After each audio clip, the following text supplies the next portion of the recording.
Hi everyone, welcome back to my YouTube channel. So today we're going to be conducting a science experiment. The science experiment we're doing today is called the bubble in a bubble experiment. So let's get started. So for this experiment, you're going to need granulated sugar, dish soap, a cup, 8 ounces of water, warm water is recommended, a straw, and any measuring tools needed, and you might want to keep a paper towel handy. So I'm going to start off by taking my water and just going to pour my 8 ounces into my cup.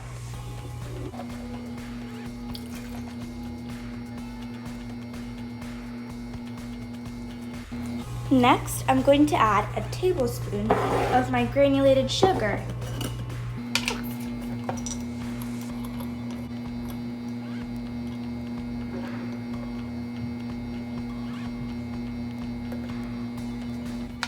Now I'm adding 2 tablespoons of dish soap to my solution.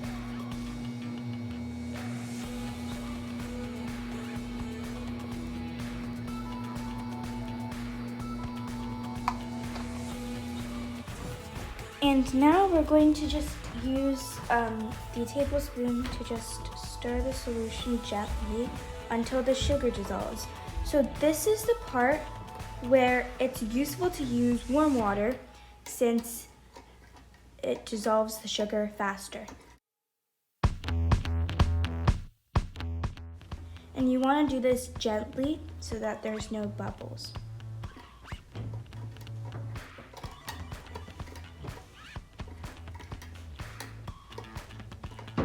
So now I'm just taking a little bit of that solution and putting it on my fingers, and I'm coating my table with that solution.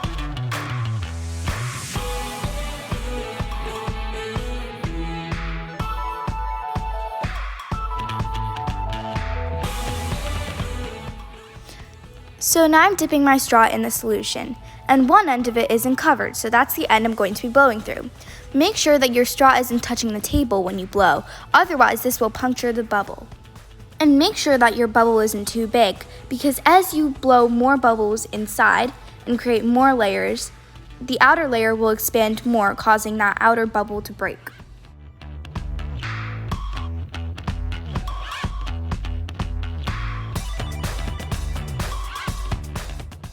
I blew 4 bubbles, but then they all popped. How many did you get? Well, you're probably wondering, how does this work? Let me explain it to you. So let's go over our solution.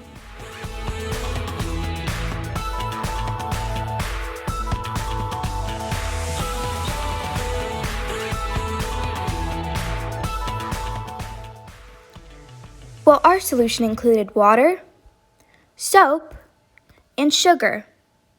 So the bubbles are created because of the reduced surface tension of the water due to the soap.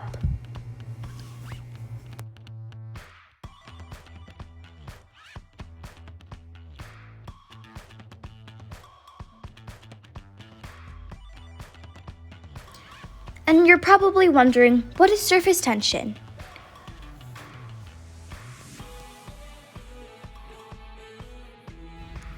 So for those of you who don't know, surface tension is the effect where surface of a liquid is strong.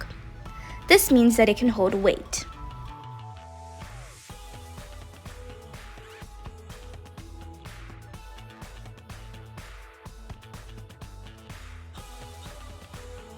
What I'm illustrating here is the surface tension on the bubbles. So let's dive deeper into this. We have H2O, which is another name for water. So H2O is basically 2 hydrogen atoms and 1 oxygen atom in each molecule of water. Well, you have the hydrogen atoms in the water molecule, which is pulled to the oxygen atoms in another water molecule. This is what happens to create the bubble. But then again, that's only part of it. The soap molecules also help make the bubble more stretchy by reducing the attraction force.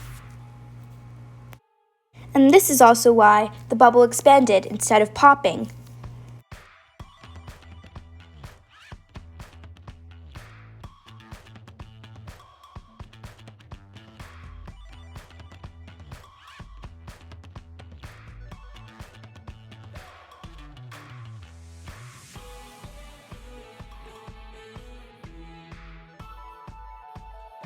Well, we've covered soap and water, and you're probably wondering about sugar.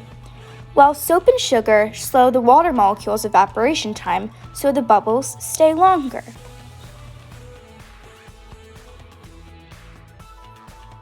Thanks for watching, you guys. If you enjoyed this video, hit that like button, subscribe, and turn on post notifications, and I'll see you guys next time.